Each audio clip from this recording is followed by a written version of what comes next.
দেখো আজকে আর্গুমেন্টস তো অনেক হয়েছে। কপিল সিবাল বিশেষ করে লজিক্যাল ডিসক্রিপেন্সির কথা বললেন, যাদেরকে নোটিশ দেওয়া হয়েছে এবং তাদের হিয়ারিং প্রপারলি হচ্ছে না।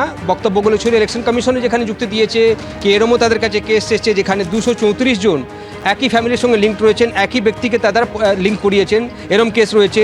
100 থেকে বেশি বাচ্চা রয়েছে, এরম 7 জন তারা পেরেন্টস পেয়েছেন যাদের কাছে এই ধরনের লজিক্যাল ডিসক্রিপেন্সির কথাগুলো উঠে এসছে। কিন্তু অর্ডারটা আমরা যদি দেখি, অর্ডারটা বলা যেতে পারে টিএমসি যারা চাইছিলেন টিএমসির জন্য স্বস্তি হয়েছে, কেন কি যেই অর্ডার চিফ জাস্টিস ডিক্টেট করলেন সেটাতে তিনি বললেন কি 3 ধরনের এখানে ত্রুটি দেখা যাচ্ছে। তার মধ্যে রয়েছে ম্যাপড যারা রয়েছেন, অর্থাৎ যারা এসআইআর সঙ্গে লিঙ্ক করেছেন, আনম্যাপড 32 লাখ ভোটার এরম রয়েছেন যারা ম্যাপ করাননি, এবং 1.36 crores অর্থাৎ 1,36,00,000 ভোটার এরম রয়েছেন যাদেরকে লজিক্যাল ডিসক্রিপেন্সিসের ব্র্যাকেটে রাখা হয়েছে। লজিক্যাল ডিসক্রিপেন্সিস মানে কি? যাদের বয়সে ফারাক রয়েছে, বাবার সঙ্গে ছেলের বয়সের ফারাক রয়েছে, দাদুর সঙ্গে নাতির বয়সের ফারাক রয়েছে, এক ব্যক্তির 6 জন থেকে বেশি সন্তান রয়েছে, এই ধরনের কেসগুলোকে লজিক্যাল ডিসক্রিপেন্সিসে রাখা হয়েছে। আজকে এই বক্তব্যগুলো শোনার পর সুপ্রিম কোর্ট যে নির্দেশ দিয়েছে, যেটা টিএমসি তরফ থেকে দাবিও করা হয়েছিল কি এই লজিক্যাল ডিসক্রিপেন্সির লিস্ট প্রকাশ করা হোক এবং প্রত্যেকটা পঞ্চায়েত অফিসে এবং বিডিও অফিসে সেটা ঝোলানো হোক, সেখানে কাদের কাদের নাম লজিক্যাল ডিসক্রিপেন্সিসে রাখা হয়েছে, এবং সেই তালিকা যাদের যখন প্রকাশ করা হবে তাদেরকে যেন শুনানির জন্য সুযোগ দেওয়া হোক, কী কী ডকুমেন্ট তাদেরকে নিয়ে আসতে হবে সেটা বলা হোক। সুপ্রিম কোর্ট যেটা আজকে অর্ডার দিয়েছে সেটাতে তারা বলেছেন কি এই লজিক্যাল ডিসক্রিপেন্সিসের লিস্ট যেটা রয়েছে সেটা ইলেকশন কমিশন প্রকাশ করবে এবং সেটা পাবলিশ করা হবে বিডিও অফিসে, ব্লক অফিসে অর্থাৎ পঞ্চায়েত অফিসে সেসব ঝোলানো হবে, ওয়ার্ড অফিসগুলোতে ঝোলানো হবে, শহরি এলাকাগুলোতে।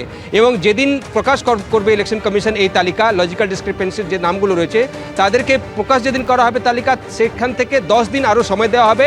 তারা হিয়ারিংয়ের জন্য তাদেরকে ডাকা হবে, হিয়ারিংয়ের মধ্যে তারা যে ডকুমেন্টগুলো নিয়ে আসবেন সেই সময় তাদেরকে ভেরিফাই করবে ইলেকশন কমিশন বুথ লেভেলে, ওয়ার্ড লেভেলে এবং বিডিও লেভেলে রয়েছে এবং পঞ্চায়েত অফিসে রয়েছে। তার সঙ্গে সঙ্গে আরও একটা স্বস্তি রয়েছে, যেটা বিএলএদেরকে অ্যালাউ করা হচ্ছিল না, টিএমসি আবেদন রেখেছিল, কেন কি অনেক ব্যক্তি তারা বুঝতে পারছেন না কী কী ডকুমেন্ট দিতে হবে।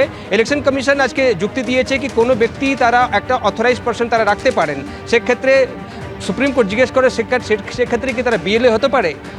আপত্তি করেনি ইলেকশন কমিশন যদি কোনো বিএলএকেই কেউ অথরাইজ করে, লিখিতভাবে সই করে সে যদি অথরাইজ করে কি নিয়ে আমার সঙ্গে যাবেন, সেটা তারা নিয়ে যেতে পারেন। কেন কি ইলেকশন কমিশন বলছিল কি যদি সব পার্টির বিএলএদেরকে অ্যালাউ করে দেওয়া হয় হিয়ারিংয়ের সময়, তখন সেখানে মারামারি হবে, হাতাহাতি হবে, কেন কি আর্গুমেন্টসগুলো হবে, তারা সেটা চাইছেন না। তারা চাইছেন শুধুমাত্র ভোটাররাই আসুক, তারা ডকুমেন্টস নিয়ে আসুক এবং যখন হিয়ারিং হবে তাদের বক্তব্য তারা শুনবেন। কিন্তু সুপ্রিম কোর্ট আজকে সেইটাকে একটু মডিফাই করেছে এবং তারা বলছেন কি যদি কোনো ব্যক্তি অন্য কাউকে নিয়ে যেতে চাইছেন তারা অথরাইজ করবেন, সেক্ষেত্রে সে একজন বিএলএ হতে পারে, এটা আজকে সুপ্রিম কোর্ট বলেছে। তবে সেই ভোটারকে লিস্টের মধ্যে তাকে চিঠি দিয়ে নিয়ে যেতে হবে, অথরাইজ সই তার থাকবে এবং তাকে তখন অ্যালাউ করা হবে। অর্থাৎ এটাও যেটা চাইছিল টিএমসি পুরোটাতে তারা পাননি, কিন্তু অথরাইজেশন সহ একজন ভোটার যখন ডকুমেন্ট নিয়ে যাবেন তারা বিএলএ কেউ নিয়ে যেতে পারেন, এই অর্ডারের মধ্যে তারা দিয়েছেন।